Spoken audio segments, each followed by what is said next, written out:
first comment on voter turnout though, and then of course I'm sure you want to respond to what Sanjay is saying. So if you look at South Mumbai, for example, 2014 you had 54%, 2019 you had 54% again. And I think that this time it should hopefully be slightly higher than that.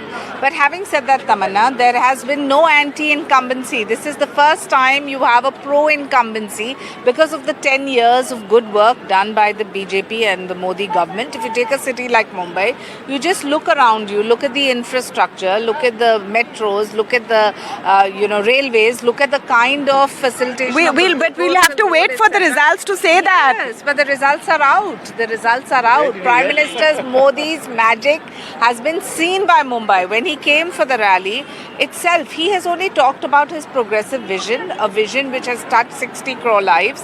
As Labhartis, you have seen the welfare schemes that have percolated down to the poorest of poor. And because there were only 4 vote banks, the women, the youth, the poor and the farmer, we have focused in a very driven manner to reach out to... You think 54% is okay? Mumbai South is, by the way, the most notorious, wealthiest constituency, worst voting turnout. You know, in 2009, it was about 49%, which was even worse.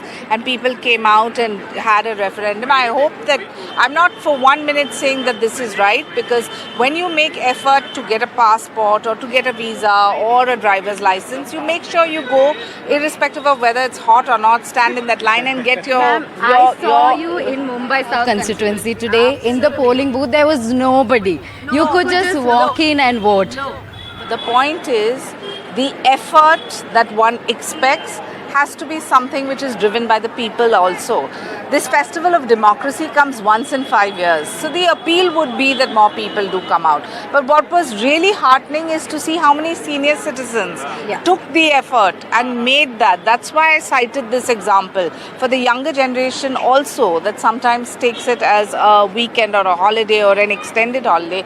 The point is that you can only criticize the system if you vote. You can only question the leadership if you vote. If you don't, we'll just be discussing, deliberating.